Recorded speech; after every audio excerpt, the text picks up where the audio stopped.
Hey, Lieutenant Roden, it's Brian. How are you? Good, how are you? I'm doing great. Where are you at right now? In Spanish Fork. Beautiful. I think we got a few minutes, then we'll just chat about some snow and driving and all the fun stuff and what you've seen so far. And is it snowing where you're at right now? It's mostly rain. I just drove all the way down from Salt Lake. Traffic's really slow. Cool. Luckily, not a lot of a ton of crashes going on, but mostly conditions are wet. Okay. But there are some areas in Utah that are getting some snow right now. Okay.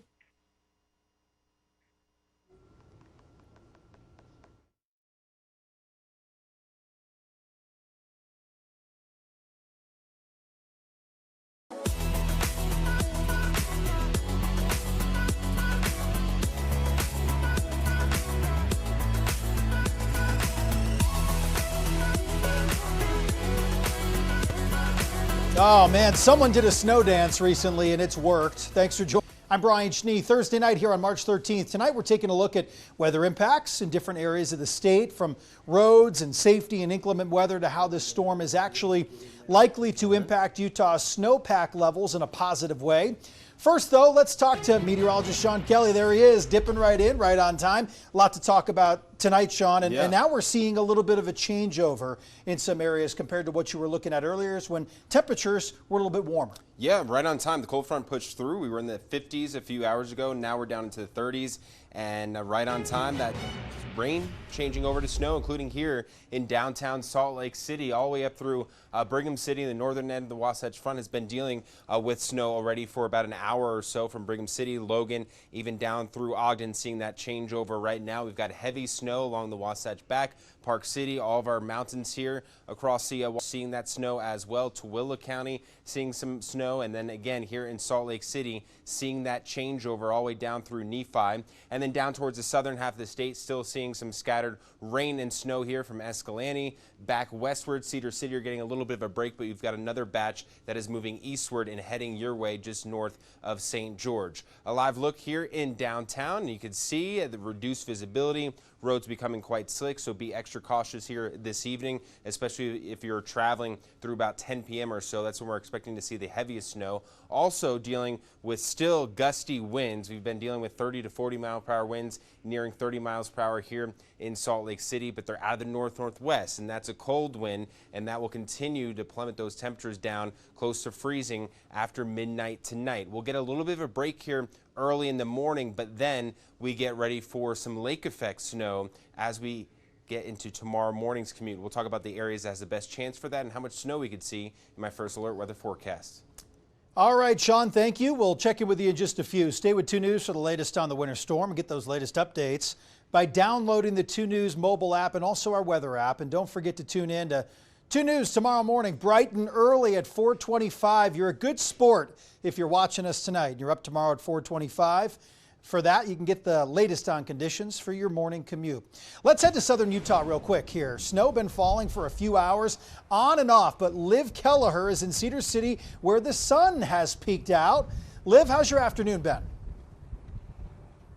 It has been an interesting afternoon. Right now, it seems like we are through the thick of it, at least for the moment. From about 2 o'clock to 5:30, there was a short but intense burst of snow, dropping about 1 to 2 inches here in Cedar City. But the place we're really keeping an eye on is going to be Bryan Head. They could see a healthy 20 to 30 inches of snow. Now, I know you're talking about this a bit later on your show, but here in southern Utah, our snowpack really has been suffering. So any bit of precipitation is welcome. In terms of road conditions and your commute, there's not a lot of accumulation on these roads, but they are wet and slick. Be especially careful in those mountain passes. SR 143 is closed from Bryan Head to Garfield County due to high winds and potential snow drifts, so be careful of that when you are driving that way. But as of right now, the sun is out. We are, potentially expecting some more snow later, but it's kind of shaping up to be a beautiful but cold evening right now. Brian, back to you. All right, Liv, thank you very much. I'm glad the sun peeked out for you a little bit. That looks really nice there. Good backdrop with that snow blanketing the mountains behind you. And thanks for your coverage today. I know it was a little wild depending on those squalls moving through or I guess more intense bands. And as our weather coverage continues tonight, pleased to be joined by Utah Highway Patrol Lieutenant Cameron Roden for an in-depth conversation.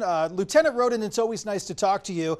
And I think a lot of people now have to be extra careful with the roads as we make our way throughout the evening and into that morning commute. But I know you're in Utah County right now. What are conditions like where you're at, and how are people just handling this sort of rush hour and the beginning of that changeover from rain to snow?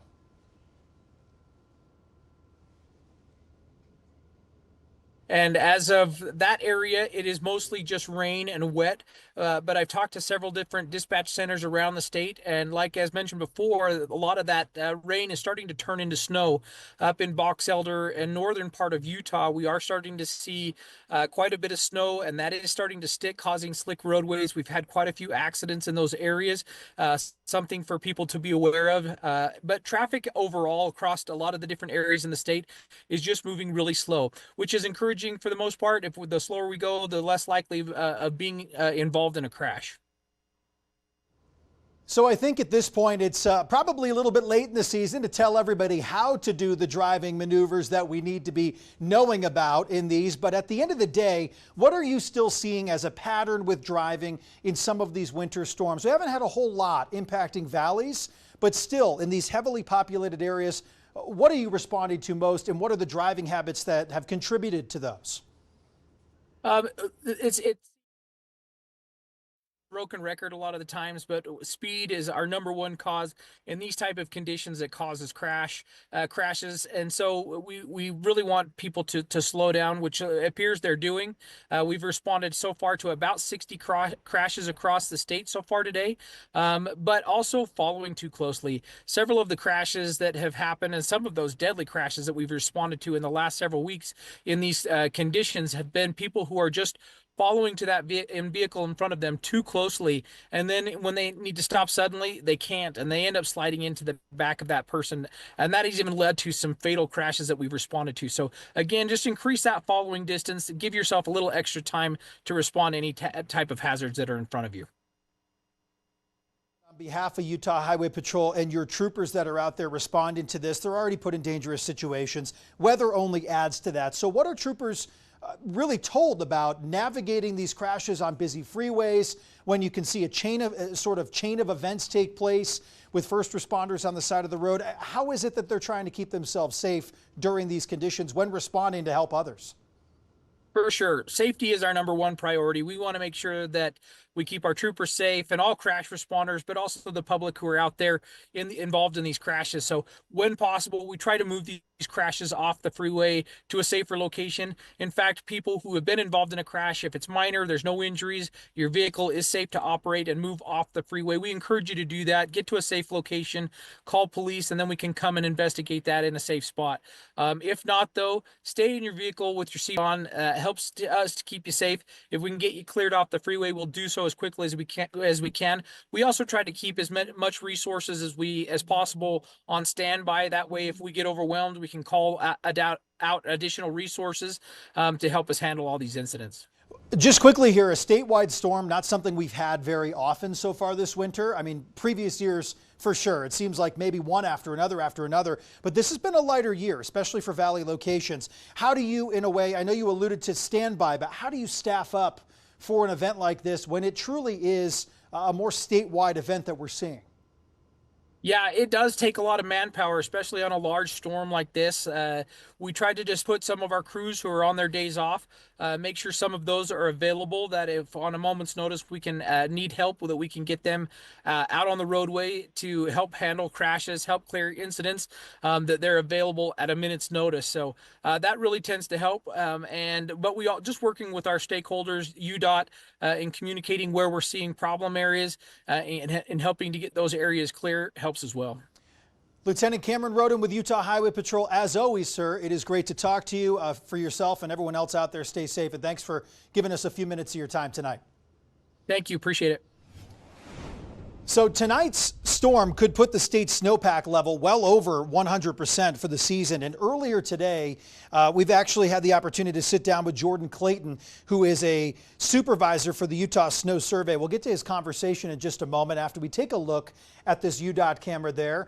Right now on I-215 in this location, we're seeing in Holiday, which is one of those spots that is more bench area, right? A little bit higher elevation and pushes towards the Parleys area and gets the traffic of the skiers tomorrow morning. Right now you can see that snow is just on the side of the roads. It's easy to say it's not that bad right now, but this can be very dicey, especially when these temperatures start dropping and those conditions on the roadways themselves reacting to those temperatures, which in turn is how you need to approach those driving skills. I'm not going to tell you how to drive tonight, but I do want you to know the similar sort of winter driving conditions, procedures, following distance, all of that is really in play here over the next 24, 48 hours. So as I mentioned, Jordan Clayton and I spoke for a little while earlier today. He puts out a monthly data blast, if you will, about snow, snowpack levels, precip levels, what we can expect from our runoff here, and how this storm, is what I spoke with him about earlier today,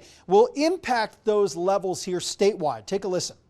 We saw about a 9% increase in our percent of normal statewide, which is outstanding. We are looking at a pretty good likelihood of being close, at least between 90 and 110% of normal for our snowpack peak at this point.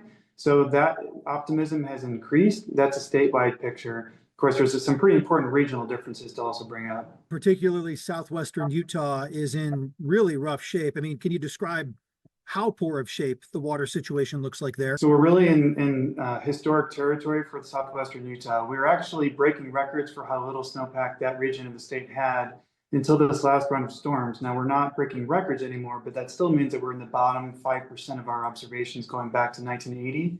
So it's still in that very frighteningly bad territory when we think about our snowpack. The other part of southwestern Utah that's concerning to us right now is the soil moisture levels that are beneath the snowpack, which are also historically or close to historically dry. So we're seeing that combination of extremely low snowpack, extremely dry soils, which is a bad combination when we think about how much runoff we're going to get from that snow water. The overall forecast for our surface water supplies moving into the summer, when we think about how much runoff we're going to have, we combine that with how much reservoir capacity we have. That southeastern Utah is an area of concern, just like we were already talking about southwestern Utah and the virgin headwaters in that area as well. So that's another one of the sort of 4 areas of the state that we're watching. The Bear River Basin and the Weber in particular are forecast to have some of the best runoff from our snowmelt around the state. There are other portions of the state that are forecast to do okay in terms of their snowmelt runoff. We're also looking at some really nice reservoir carryover storage in those areas of the state. So we've saved a lot of water, which has been helping a lot. We had 2 back-to-back above normal snowpack seasons, which has definitely been a huge boost to our reservoir capacity. And that's critical. I mean, we go through these dry years. If it's not for our reservoirs, we're really in rough shape. So that's why we retain the water when we do. For this water year, was it a slow start? Definitely a slow start. February has been pretty good, particularly for northern Utah. March has started off really nicely for really most of the state. So we're seeing some improvement there. But yeah, we definitely had a slow start. Utah Snow Survey Program teams shows mountain snowpack data for water supply management with forecast charts, flood control, and avalanche prediction for areas across the state. You can find specific data and resources on the National Resources Conservation webpage. Coming up tonight here on Arc Salt Lake, hearing from an attorney for a former fire chief implicated in child sex crimes following his second arrest in the case.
Tonight, in an exclusive interview, we're hearing from the attorney of the former Tremonton fire chief accused of child sex crimes.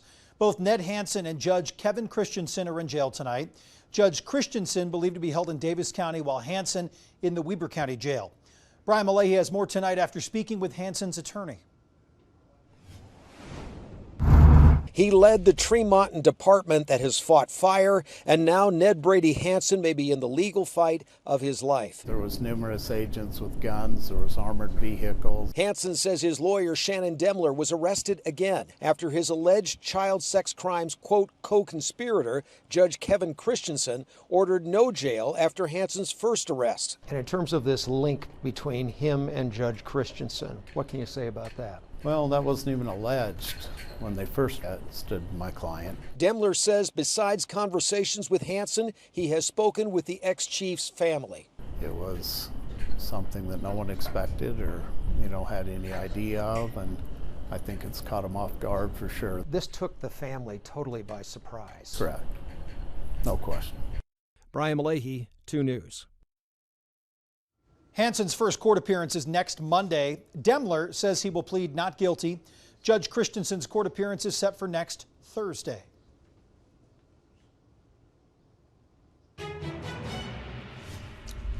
Right on time there. Meteorologist Sean Kelly here joining us with a look in Cottonwood Heights. Just saw the plow crews out there. Yeah, and it's accumulating quickly despite it being really warm in the 40s and 50s just an hour ago.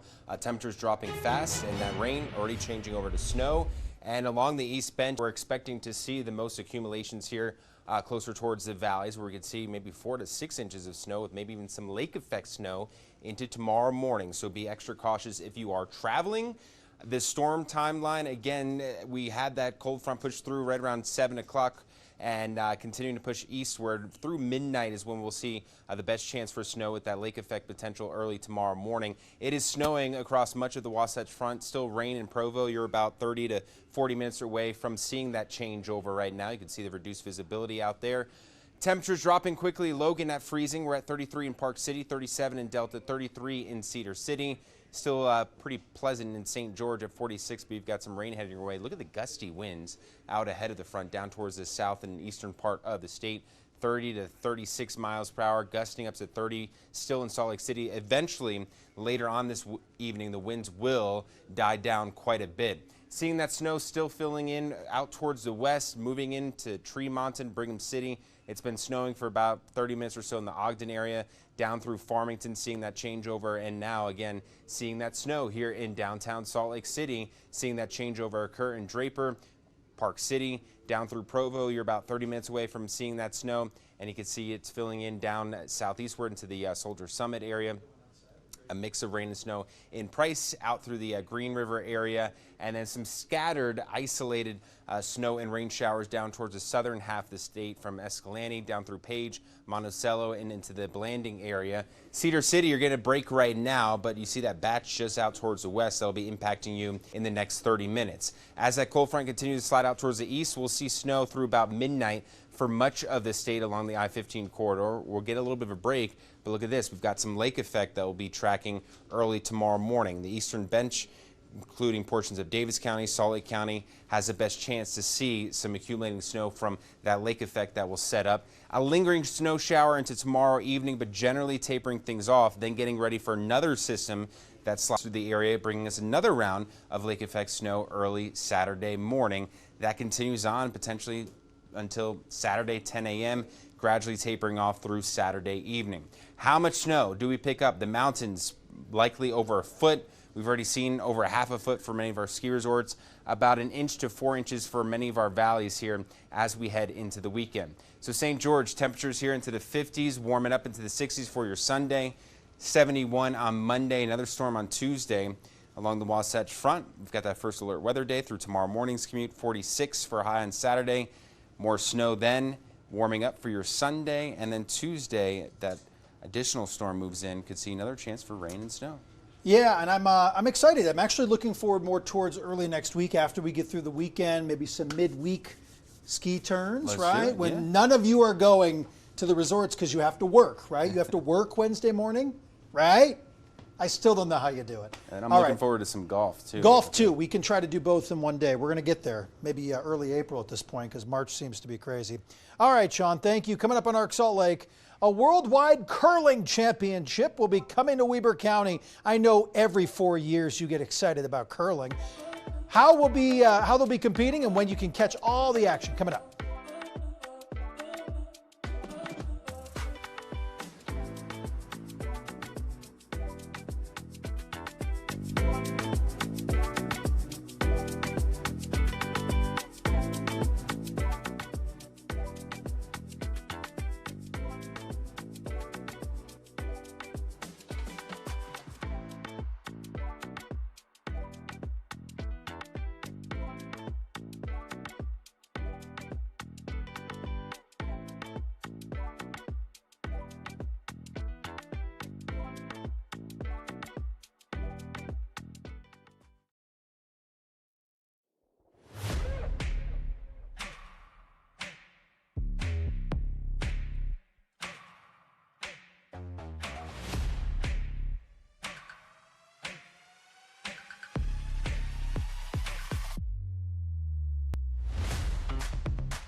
To Weber County we go. Ogden City leaders preparing to host next year's LGT World Men's Curling Championships.